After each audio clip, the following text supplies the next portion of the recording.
vamos a estar trayendo una palabra muy alineada a lo que se hablaba ayer en el tiempo de ayuno. Yo creo que aquí hay varios hermanos que vinieron al ayuno y estuvimos tratando un tema. Alguien que me diga, ¿quién vino al tiempo de ayuno ayer? ¿Quién?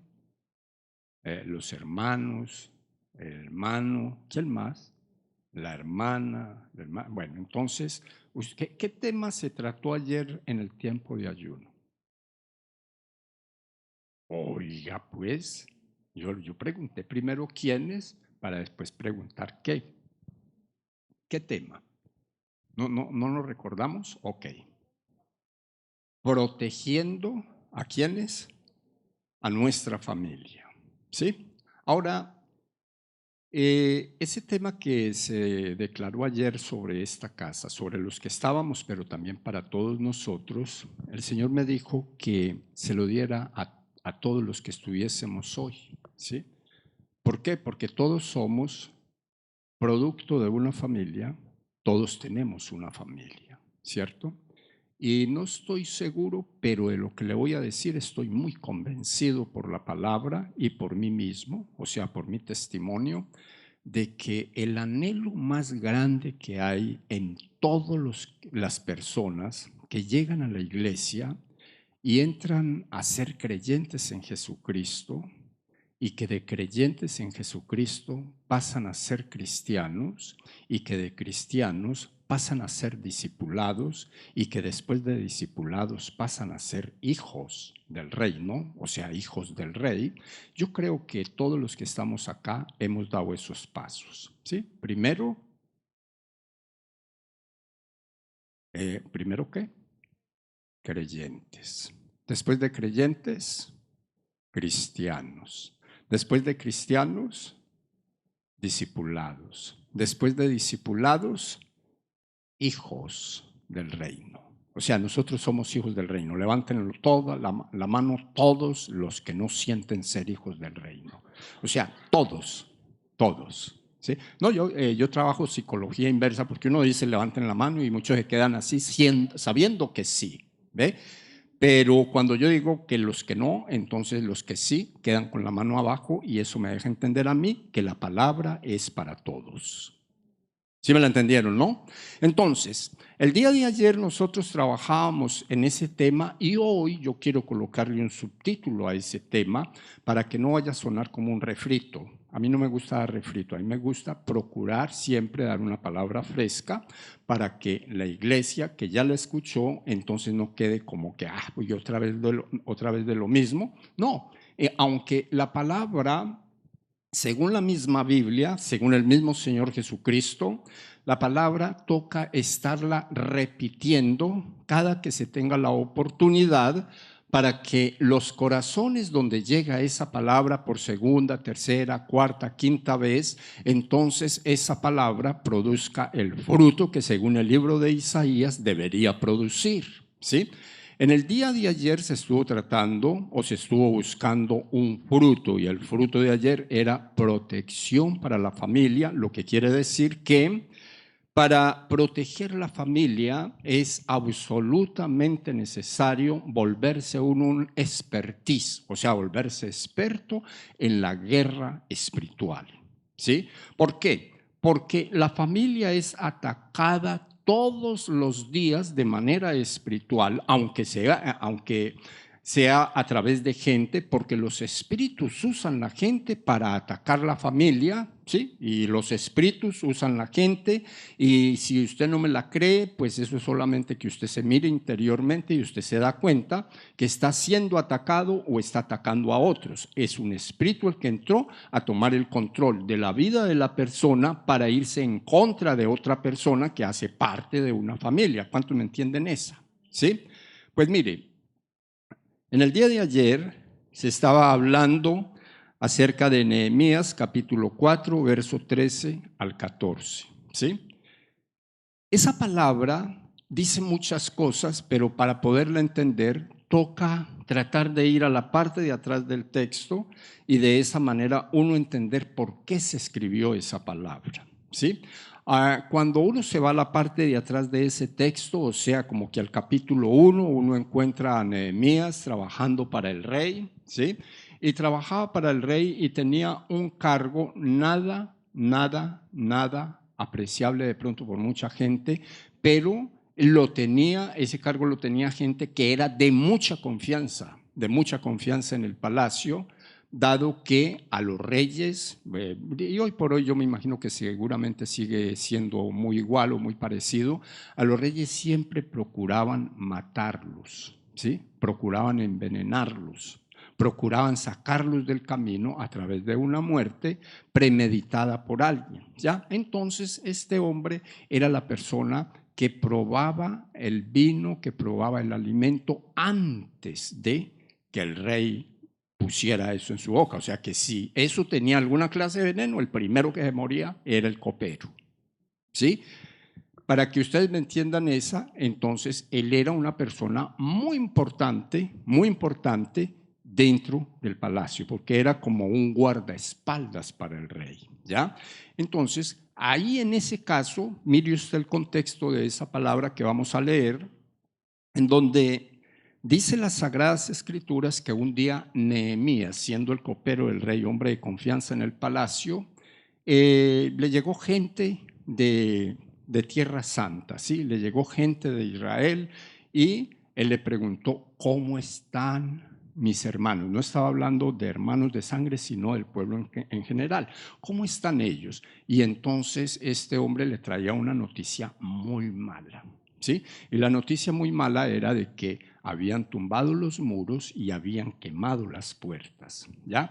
Cuando Nehemías escuchó eso, inmediatamente dice las Sagradas Escrituras que se vistió de cilicio. ¿Qué quiere decir vestirse de cilicio? Se metió en un tiempo con Dios, se despojó del yo, se despojó de los momentos buenos y agradables que de pronto él tenía en el palacio y se metió con el Señor en oración y ayuno. Y metido en oración y ayuno, le pidió a Dios, no porque Dios hiciera algo en contra de los que habían tumbado los muros, sino porque Dios colocara gracia en él para que cuando él hablara con el rey, o más bien para que cuando el rey lo viese, entonces el rey le preguntase por qué estaba en la condición que estaba, en una condición de tristeza, de dolor, de duelo, etcétera. Pues mire que él, estando en ayuno, se presentó delante del rey y efectivamente el rey le hizo la pregunta, porque nunca lo había visto triste. Le preguntó, ¿a qué se debe la tristeza tuya? ¿A qué se debe ese semblante que estás mostrando? Y él le dijo, ¿cómo no puedo estar triste si en la ciudad del sepulcro de mis padres la gente que le tiene envidia a ese pueblo ha pasado y ha tumbado los muros y ha quemado sus puertas? ¿Cómo puedo estar yo contento? ¿Ya? ¿Cómo puedo yo estar bien? Le pido al rey, estando él con la reina, le pido al rey que me conceda un permiso para ir y volver y levantar las murallas.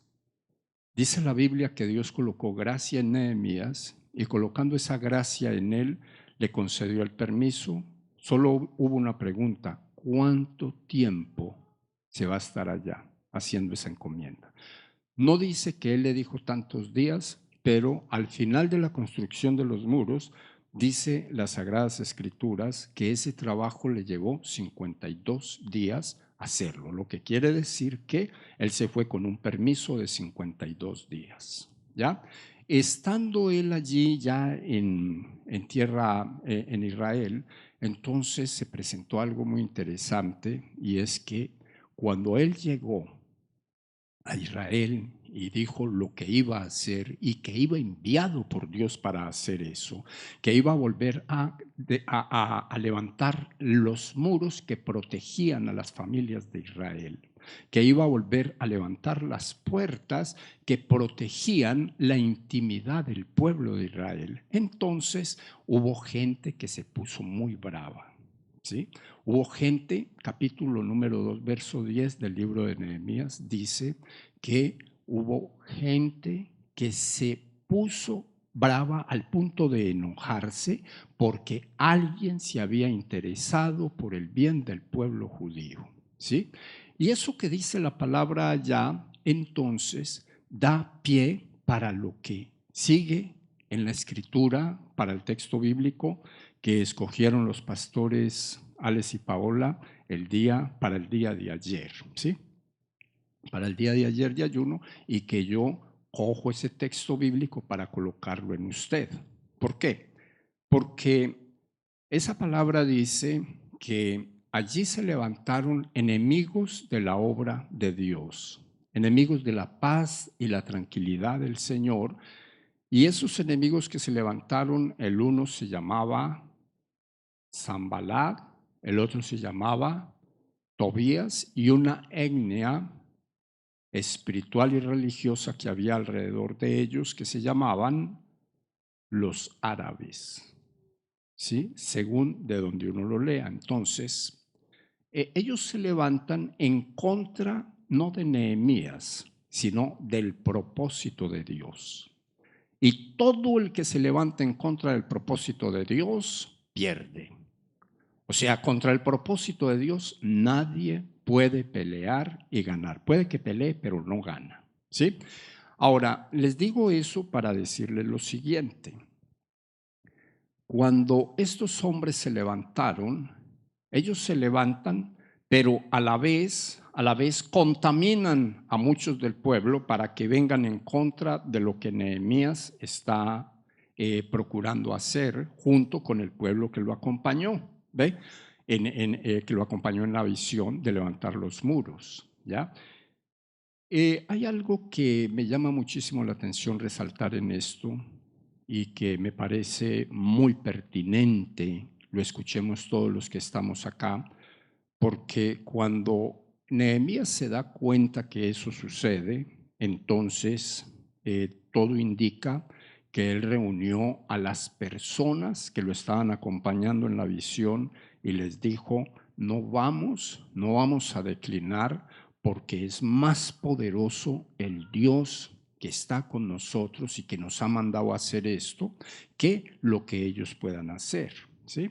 De hecho, cuando uno mira algunas alineaciones de enseñanza, uno encuentra que en algún momento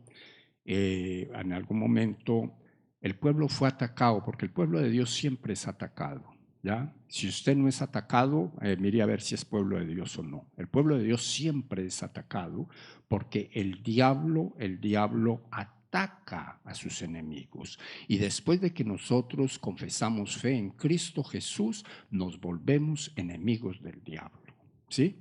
Inmediatamente, o sea, siempre vamos a recibir ataques. De pronto hay personas que reciben unos ataques brutales, muy fuertes, hay otros que el ataque es un poco más sencillo, y ahorita vamos a estar hablando de esos ataques si nos da el tiempo, porque el propósito hoy es que usted se vaya en la posibilidad absoluta de hacer frente a las obras del enemigo que esté afectando su familia. ¿Sí me entiende? Pero para que eso suceda, diga conmigo: el primero que tengo que estar bien soy yo. Si el soldado no está bien, si el soldado está enfermo, si el soldado está herido, el soldado no tiene poder para hacerle frente al enemigo, ¿cierto? Si el soldado no está haciendo las cosas como el reino dice que las debe de hacer, el soldado, diga conmigo, no tiene autoridad para ir en contra del enemigo. ¿Ustedes me entendieron esas dos? ¿Qué me entendieron? No me puedo bajar de aquí porque si no se cae la cosa es arriba, pero me gustaría ponerle el micrófono en la boca para que usted me diga que entendió. Yo quiero decirle que entre poder y autoridad hay una diferencia marcada.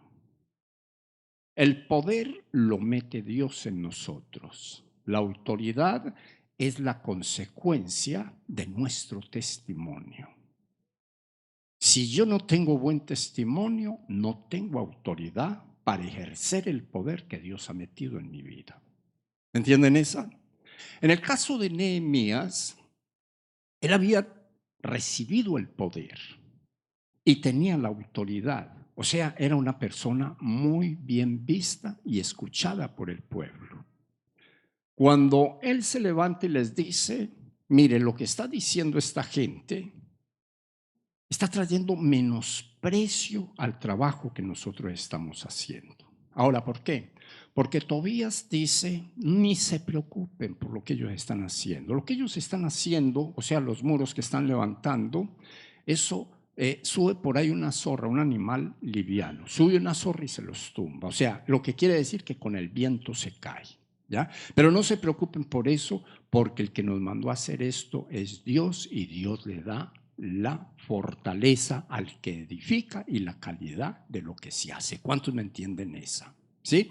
Entonces, en esa situación se escribe esta palabra que está en la pantalla y dice de la siguiente manera, yo se las voy a leer de la Nueva Versión Internacional, dice: así que puse a la gente por familias, con sus espadas, lanzas y arcos, detrás de las murallas, en los lugares más vulnerables y desguarnecidos. Luego de examinar la situación, me levanté y dije a los nobles y oficiales y al resto del pueblo: no les tengan miedo, acuérdense del Señor, que es grande y temible, y peleen por sus hermanos, por sus hijos e hijas y por sus esposas y hogares. Mire qué palabra tan interesante. ¿Por qué?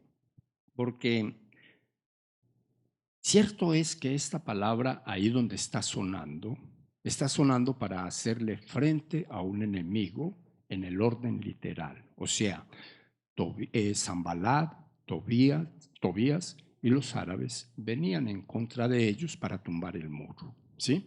Pero ellos, en el caso de Nehemías, dijo que él colocó guardias en la parte baja del muro. Los que hemos ido a Israel sabemos que el muro se ve a lo alto después de escalar una montaña un poco complicada de escalar, y que el que llegue hasta ahí, hasta el filo de esa montaña, al muro, se lo podría pasar, ¿ya?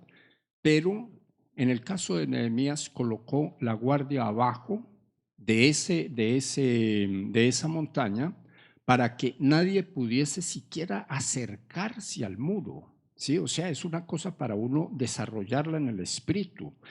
Y desarrollarlo en el espíritu, ¿por qué? Porque cuando yo llego y miro esta palabra, entonces inmediatamente yo tengo que decir o pensar en acuerdo a lo que la Escritura dice en el libro de Romanos, por allá en el capítulo 15, donde la Biblia dice que todo lo que fue escrito en el pasado, todo lo que pasó en el pasado, todas esas cosas que nosotros vemos en el Antiguo Testamento fueron escritas para que nos sirvan a nosotros de ejemplo, ¿sí?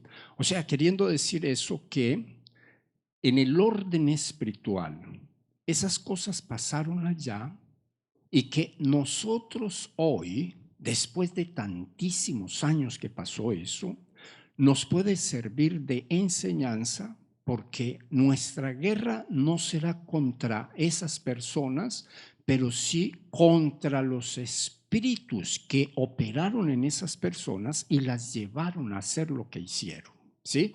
Entonces, esto a mí me lleva a pensar que para la iglesia de hoy, o sea, para nosotros, para la iglesia de la que nosotros somos parte, entonces no se está hablando de una guerra natural, sino de una guerra espiritual. Ahora se los voy a decir por qué.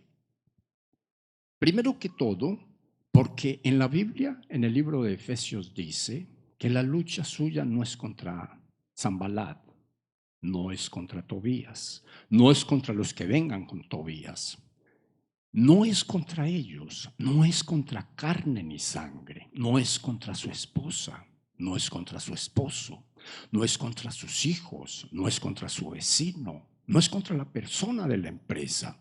La lucha es espiritual, es contra principados de las tinieblas que espiritualmente toman el gobierno de la gente, ¿sí? Que toman el gobierno donde está la gente, es contra gobernadores de las tinieblas, es contra huestes espirituales que están en las regiones celestes. O sea, estamos hablando de una guerra espiritual, hablando desde ese texto bíblico. Ahora, cuando nosotros cogemos esa palabra y nos devolvemos al libro de Nehemías, entonces nosotros encontramos que a la gente que él congrega, que él reúne, les dice: necesitamos cambiar asadones por espadas.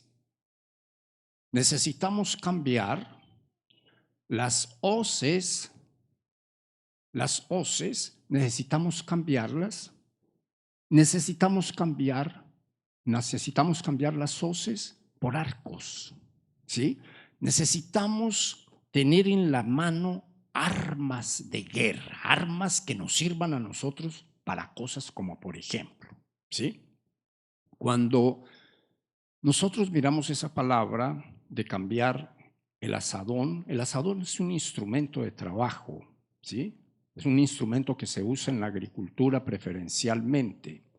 La hoz es un elemento de trabajo que se usa en la agricultura preferencialmente. El asadón se usa para alistar la tierra y la hoz se usa para deshiervar, para cortar el fruto, ¿sí? Para cortar el trigo. ¿Sí? Es un elemento medio curvo, medio serruchudo, y con eso pasan y cortan el trigo. Y entonces él les dice: se llegó la hora de hacer un cambio, ¿sí? De hacer un cambio. Lo uno lo vamos a cambiar por espadas y lo otro lo vamos a cambiar por arcos y lanzas. Entonces, cuando usted llega y mira la espada, el que ha visto por ahí, yo creo que todos hemos visto, porque pues quizás ninguno la hayamos tenido en la mano, pero algunos de pronto sí, no sé.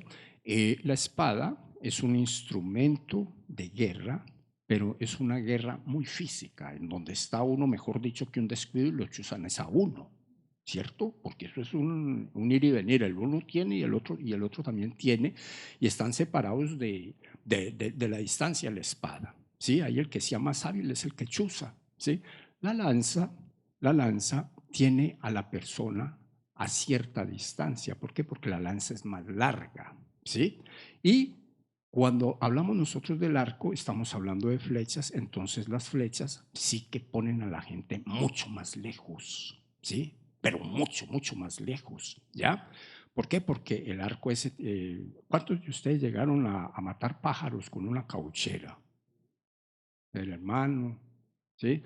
Pues ahora es con un tote, con una pistola, con una cosa de esas, pero en la época de algunos de nosotros era una cauchera, era una cosita que uno cogía y le jalaba para atrás y le ponía la piedra, ¿cierto? Y eso salía que, mejor dicho, el pájaro no tenía tiempo de moverse para ningún lado, paquete, ¿sí? Si uno tenía buena puntería. Entonces es de eso de lo que habla esa palabra, ¿sí? Cuando yo tengo el arco y lo tengo bien acomodado, entonces el enemigo no se puede arrimar. Y no se puede arrimar, ¿por qué? Porque yo a través de la flecha lo tengo a distancia. ¿Sabe que si se aproxima, digamos que un flechazo tirado por un arco avance por ahí unos 200 metros? El enemigo sabe que si se aproxima a 190 puede ser blanco la flecha. Mientras que esté de 200 para atrás, ¿sí? La flecha no lo va a tocar. Esta palabra, eso es lo que podría estar enseñando a nosotros en términos espirituales. En términos espirituales, nosotros podemos tener el diablo bien lejos de nosotros. Ahora, ¿cuándo lo tenemos bien lejos de nosotros? Cuando hemos sacado de nosotros los espíritus de gobierno que él tenía en nosotros o de pronto tenga. ¿Sí me entiende? ¿Por qué? Porque la Biblia enseña que cuando un espíritu inmundo sale de un cuerpo, sale a buscar reposo. Y al no encontrar reposo, entonces se devuelve para ese cuerpo, que es lo que considera su casa. Entonces, quiere decir esto que cuando el espíritu inmundo sale, ¿sí? O sea, cuando el espíritu inmundo se va, nosotros deberíamos estar armados con la espada. Ahora, ¿qué es la espada? La espada, según la Biblia, es la palabra de Dios. Pero no es la palabra de Dios metida en el iPad o en el teléfono o en la Biblia del libro, por ahí bien guardadita, por ahí donde no le caiga mucho polvo. No. Es la palabra de Dios en su espíritu para que usted la pueda proclamar el día difícil. ¿Cuántos me entienden esa? O sea, si la palabra no se proclama, la palabra no produce efecto. ¿Sí? Entonces vamos a ponerlo de esta manera. Si uno está teniendo una lucha espiritual, yo creo que todos tenemos luchas espirituales. Entonces, esas luchas espirituales que a veces se tienen, es bueno uno poderlas discernir espiritualmente. Porque si uno no las discierne espiritualmente, uno no es efectivo cuando va contra ellas. Entonces, ¿cómo se discierne una lucha espiritual? Una lucha que uno tiene de manera espiritual. Venga, si todo lo malo que yo hago, detrás de todo eso malo, equivocaciones, errores, etcétera, ¿sí? Hay situaciones que yo le voy a decir, son todas, en las que detrás de eso hay un espíritu inmundo. Como cuando todo lo bueno que yo hago, detrás de eso hay un espíritu que viene de parte de Dios. ¿Ya? Por ejemplo, la Biblia dice que cuando nosotros llegamos al camino de Dios y el Espíritu de Dios toma el control de nuestra vida, entonces hay una lucha espiritual entre lo que yo era y lo que Dios quiere que yo sea. ¿Sí me entienden? Y esa lucha espiritual uno empieza a percibirla porque uno empieza a darse cuenta que lo que uno antes hacía no viene de parte de Dios. No era de parte de Dios. Y entonces dice la escritura en el libro de Gálatas, en el capítulo 5, del verso 13, 16 en adelante, dice las sagradas escrituras que entonces, cuando yo estoy en Cristo, o sea que el Espíritu de Dios ahora está en mí, ¿sí? No solamente está el Espíritu por estar, sino que está teniendo una lucha espiritual adentro de mí. Y dice la Biblia que para los que están en el Espíritu de Dios, que el Espíritu de Dios está en ellos, manifiestas les son las obras de la carne. Y esas obras de la carne están definidas allá como pecados sexuales, pecados sociales, pecados religiosos, pecados personales. Ahora, ¿cómo dice eso la Biblia ya? Manifiéstanle son las obras de la carne. O sea, esa persona primero adulteraba y se sentía muy bonito, muy bonita, porque pues bueno, ya lo miró otra persona que no es su esposa, que no es su esposo. Mire qué machera, ¿sí? Y entonces hay un mundo de hombres que tienen 2, 3 mujeres, 4, y donde hay sombra, ahí llegan a las situaciones, ¿sí? Y se sienten de lo más de bien porque se sienten muy, pero muy guapos, ¿sí? Resulta de que eso la Biblia dice que es pecado. Ahora, cuando uno como hombre llega al camino de Dios en esa conducta espiritual, porque eso es espiritual, llega en esa conducta espiritual, entonces uno encuentra algo muy interesante. Ahora, ¿qué es lo interesante que encuentra? Que ahora se da cuenta que eso es pecado, que ahora se da cuenta que eso está acabando con la vida de uno. Eso no puede ser antes de la conversión, eso es después de la conversión, y empieza a haber esa lucha espiritual. Se sigue teniendo el deseo porque el diablo lo sigue proponiendo, pero el Espíritu Santo le dice: deténgase, eso no le agrada a mi Padre. Uno empieza a oír la voz de Dios en el Espíritu y uno empieza a hacerse a un lado de esas cosas. No lo voy a preguntar a usted cuántos de ustedes han tenido esa lucha para que no lo vayan a echar de la casa, pero yo quiero decirle, esa lucha la tiene mucha gente. Claro, porque pues la esposa dice, hola, pero yo creí que usted era santo. No, santo no, ahora es santo. O tiene la oportunidad de volverse santo. Mire, pecados sexuales, el adulterio, dice ahí que se manifiesta dentro de uno que eso es malo, la fornicación, las inmundicias, las lascivias, todo lo que tenga que ver con lujuria o deseos desenfrenados de la carne. Pecados sociales, los gritos, las iras, las contiendas, las disensiones, las pendenciarías. Pecados personales, las borracheras, los vicios, las orgías, todas esas cosas que se hacen que uno dice, bueno, pero al último el que me estoy fregando soy yo no estoy fregando a nadie. ¿Cuántos saben que eso es mentiras? Se friega uno y la gente cercana, la gente que lo quiere. ¿Por qué? Porque nadie quiere ver a su hijo, a su hija, a su esposo, a su esposa cautivo en alguna clase de vicio. No sé si usted me entiende eso. ¿Sí? Pecados religiosos, idolatrías, brujerías, hechicerías, etcétera. O sea, de todo eso habla la Escritura, pero ¿qué es lo mejor de todo? Como termina esa parte del texto donde dice, y cosas semejantes a esas. ¿Sí? Ahí no escribieron marihuana porque pues, no existía, la mata de pronto sí, pero no existía el vicio. No escribieron cocaína porque no existía, la mata sí, pero el vicio no. Y digo la mata sí porque eso fue creado en el Edén. Lo que pasa es que la gente le dio algunos sesgos diferentes. ¿Cuántos me entienden eso? ¿Sí?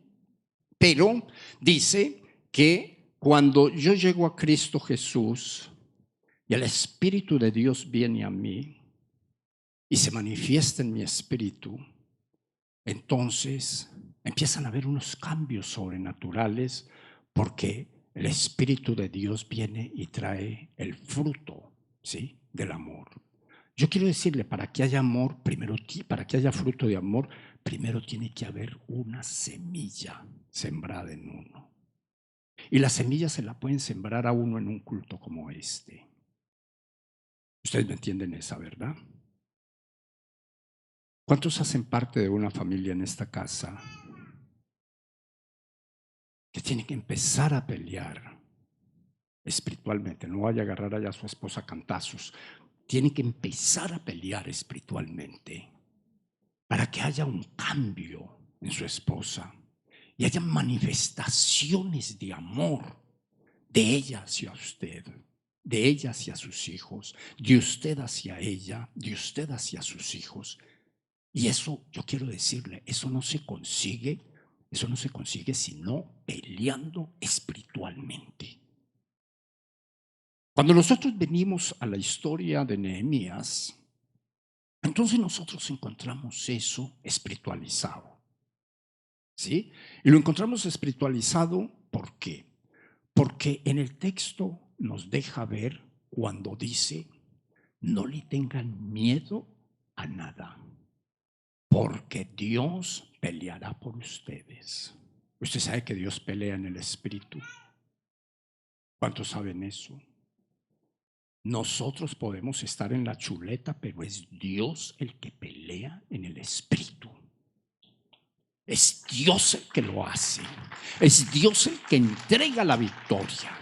Ahora, para que nos desmarquemos de la enseñanza hasta aquí y nos podamos meter en la realidad que Dios quiere que usted aprenda hoy, después de entenderla, entonces mire usted que en 2 de Samuel dice, capítulo 10, verso 12, dice, esfuércese y forcémonos. Esfuérzate y forcémonos, pero vamos a leerlos para nosotros. Esfuérzate y esforcémonos por nuestro pueblo. ¿Cuánto pueblo tiene usted en su casa cautivo? Y yo le voy a poner de esta manera, ¿sí?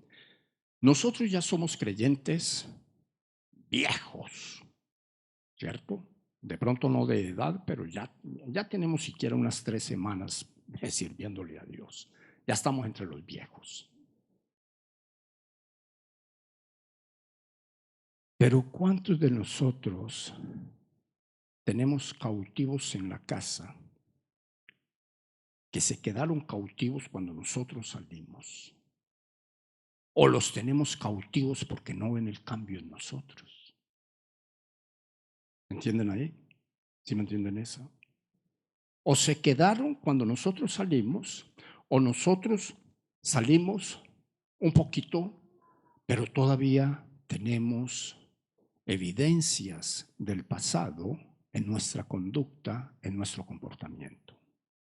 Todavía maltratamos a la esposa, todavía maltratan al esposo, todavía maltratamos a los hijos, todavía los humillamos, todavía decimos cosas que no se deberían de decir, todavía tenemos malas palabras. Todavía tenemos de todas esas cosas que vinieron del mundo con nosotros y a través de eso tenemos cautivo a la gente afuera esperando a ver si mañana es un buen día, si mañana es un buen momento para hablar con nosotros, porque en el mal momento de nosotros no pueden hablar con nosotros porque reciben malas palabras, ultrajos, etcétera y etcétera.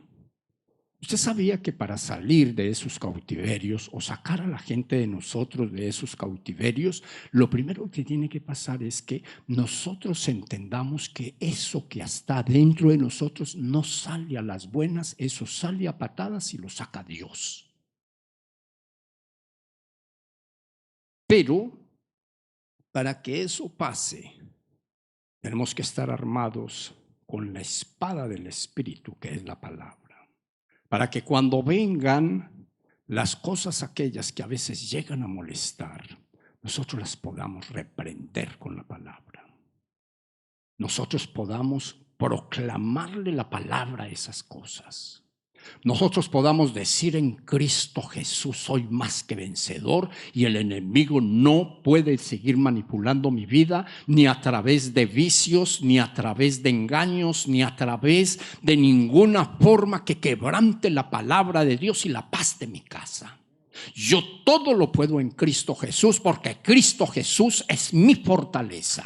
Yo todo lo puedo lograr en Cristo Jesús porque en Él está el poder que viene de parte de Dios para vencer las obras del diablo. Yo creo, Señor, que todo lo puedo vencer a través del espíritu de revelación y sabiduría de la palabra de Dios, conocimiento de la palabra, porque cuando yo le declaro la palabra a un demonio, a un espíritu inmundo, me tiene que soltar. Tiene que soltar mi mente, tiene que soltar mi voluntad, tiene que soltar mi ser interior. No me puede llevar al pasado porque Cristo Jesús está en mí y el Espíritu de Dios está guiando mis pasos. Para eso se necesita la espada. Si la espada no está, la manifestación del poder no está. El Espíritu de Dios está, que es el poder de Dios en nosotros, pero la manifestación del poder será a través de la espada del Espíritu, que es la palabra de Dios. Con esto yo le digo lo siguiente. Hemos tratado muchísima gente en sanidad interior y liberación. Y hemos encontrado éxito en las personas que se han metido a estudiar la palabra en acuerdo a sus necesidades. Porque la palabra habla de todas las necesidades del ser humano, así como cualquiera de nosotros. Nos dice cómo y de qué manera salir y qué decirle al diablo en el momento que el diablo venga a buscar conversación. Lo mejor es tenerlo a distancia, pero de vez en cuando se mete por los portillos, y es por eso que Dios dice en el libro de Isaías que Dios nos ha dado la unción para reparar portillos para que el diablo no encuentre por dónde meterse. Cuando lleguen los pensamientos, usted los puede rechazar en el nombre de Jesús. Cuando de pronto quieran salir esas palabras que asustan inclusive al diablo, usted las puede rechazar en el nombre de Jesús. Cuando el enemigo quiera venir a conducirlo a hacer su pasado, usted puede rechazarlo en el nombre de Jesús a través de la palabra, porque la palabra dice que usted ahora que es creyente es una nueva criatura en Cristo Jesús y que todas las cosas viejas pasaron y que ahora son hechas nuevas. Solamente necesitamos el lenguaje de Dios. La Biblia dice que usted y yo en Cristo Jesús somos más que vencedores, somos más que victoriosos, que estamos de gloria en gloria y de victoria en victoria. Entonces, si eso dice la Biblia y yo lo sé para mí, yo no lo puedo saber para otra persona, pero para mí lo tengo que saber. Porque lo que yo sepa y lo aplique en otra persona, lo más seguro es que no le va a producir el fruto a esa persona, porque lo que quiere decir es que en mí no hay fruto. ¿Me entendieron ahí? Pues mire que esta palabra dice: proclamen esto entre ustedes. Proclamen esto entre las naciones. Proclámenle guerra al diablo. Despierten al valiente que hay en ustedes. Acérquense. Vengan todos los hombres de guerra. Yo creo que aquí todos los hombres y mujeres somos de guerra en contra del diablo. Forjen espada de vuestros asadones. Vuelve y nos dice: lanzas de vuestras hoces. Vuelve y nos habla de lo mismo. Y diga el débil: fuerte soy. El que crea que no puede, solamente tiene que confesar la palabra y va a poder. Y va a tener el poder. O sea, que el propósito sería que usted se vaya de esta casa libre, por un lado, pero por el otro lado, usted se vaya de esta casa cerrando la puerta del muladar para usted no volver para allá.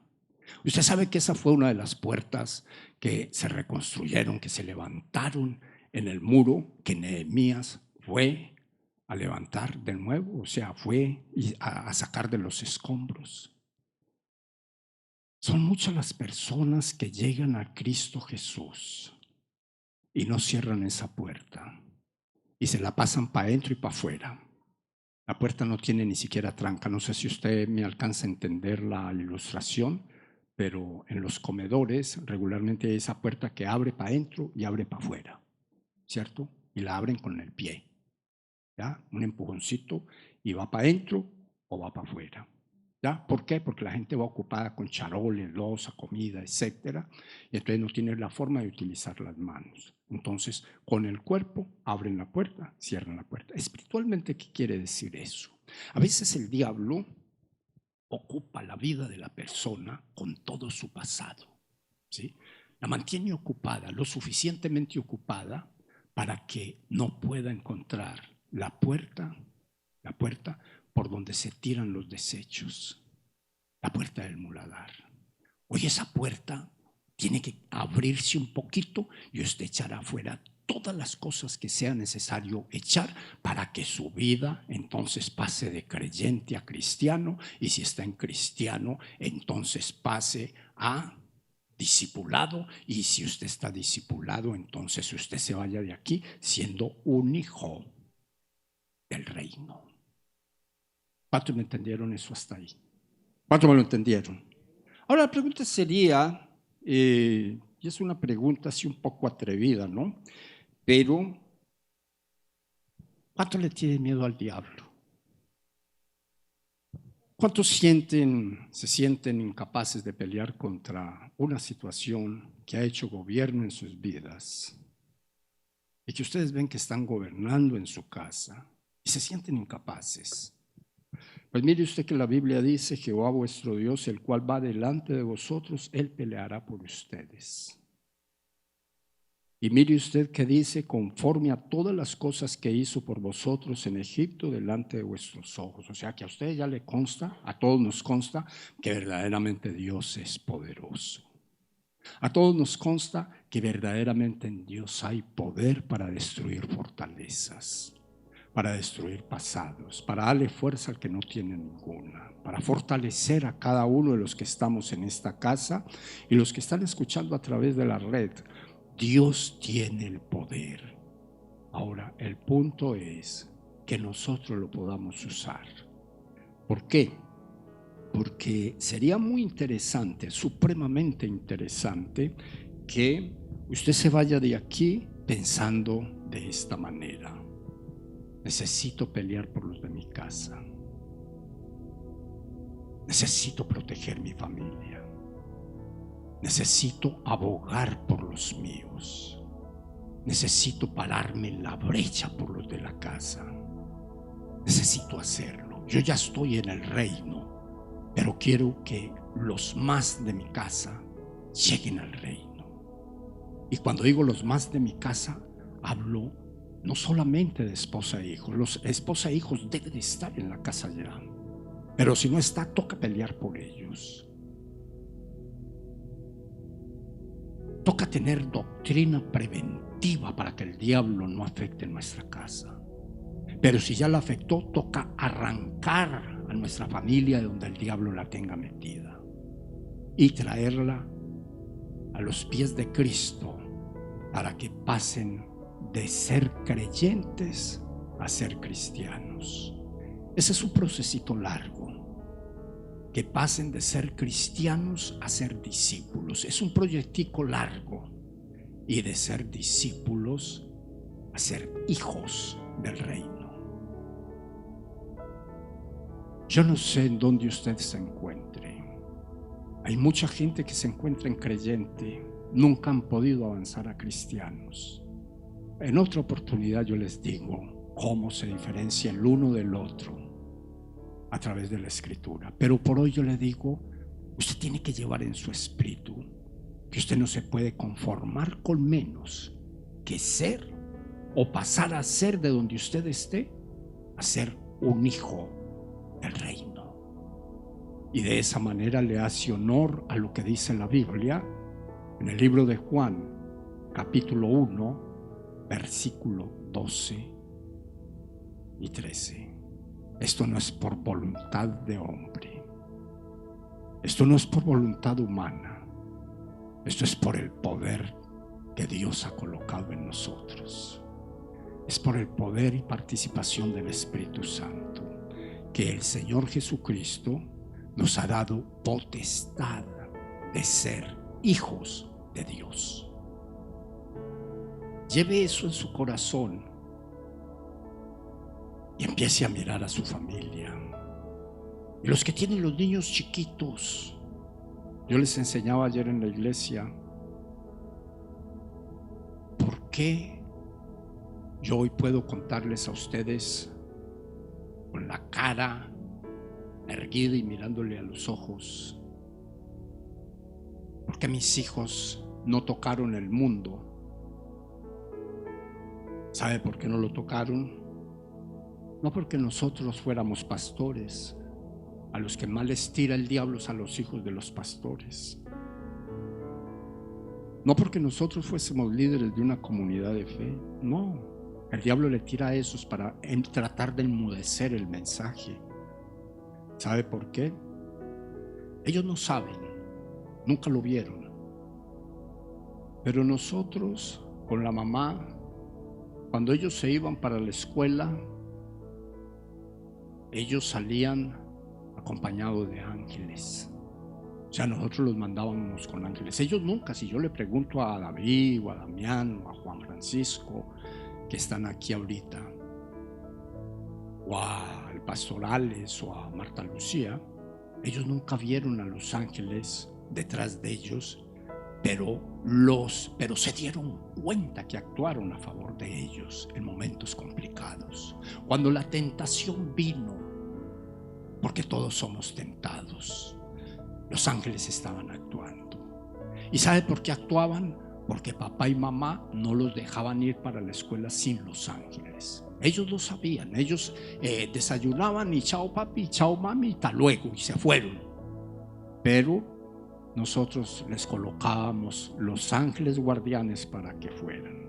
Y entonces póngale cuidado. Los mandábamos con arcángeles.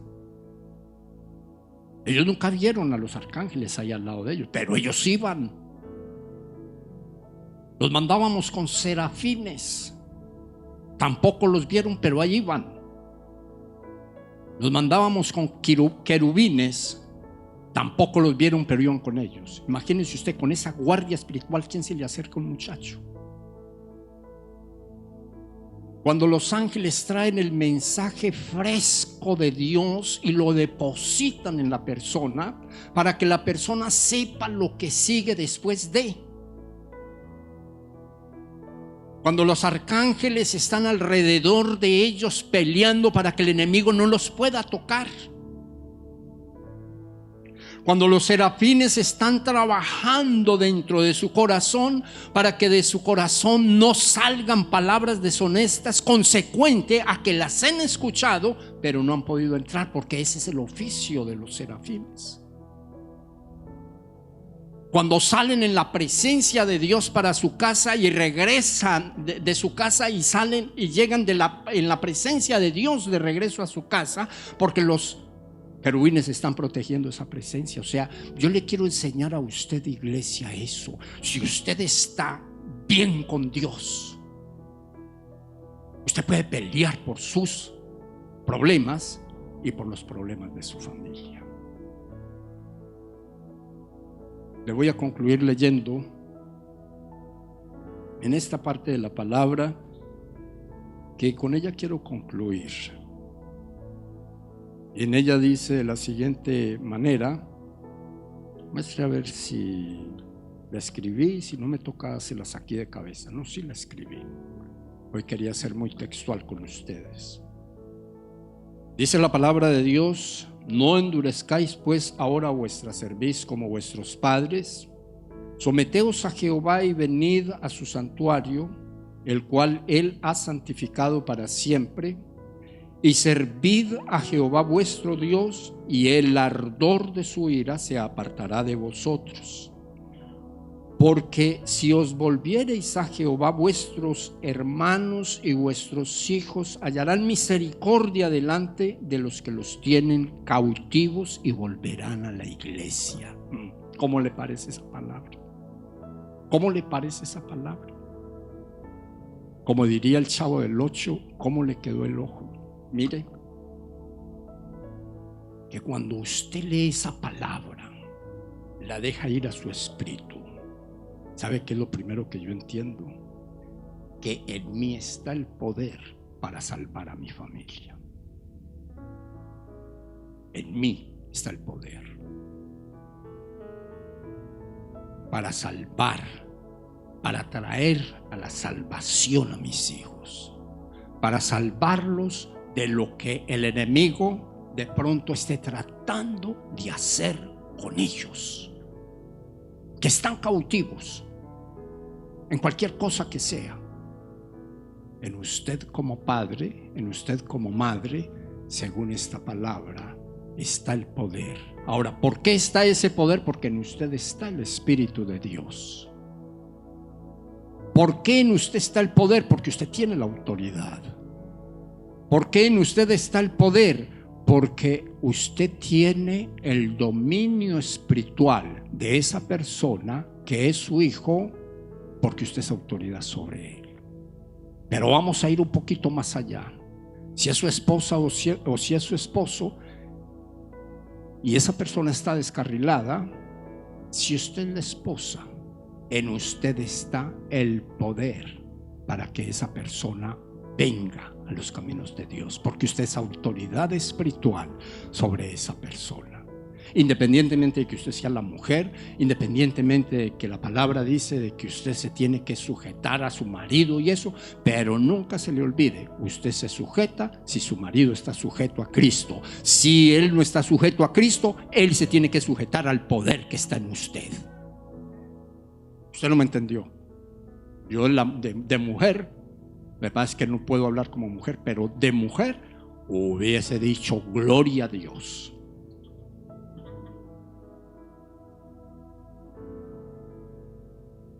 Le vuelvo a leer esa palabra. No endurezcáis pues ahora vuestra cerviz como vuestros padres. No tengo tiempo de explicársela, pero en el contexto bíblico dice que en esa época los padres del pueblo de Israel habían perdido toda oportunidad de vida buena, de vida de la mano de Dios, porque habían cerrado las puertas del templo y habían desechado a Dios de todas sus casas. Ahora, esta generación que se le habla aquí, entonces les está diciendo: no vayan a hacer la brutalidad que hicieron sus padres de sacar al Dios de Israel del entorno de sus vidas. No vayan a hacer eso. ¿sí?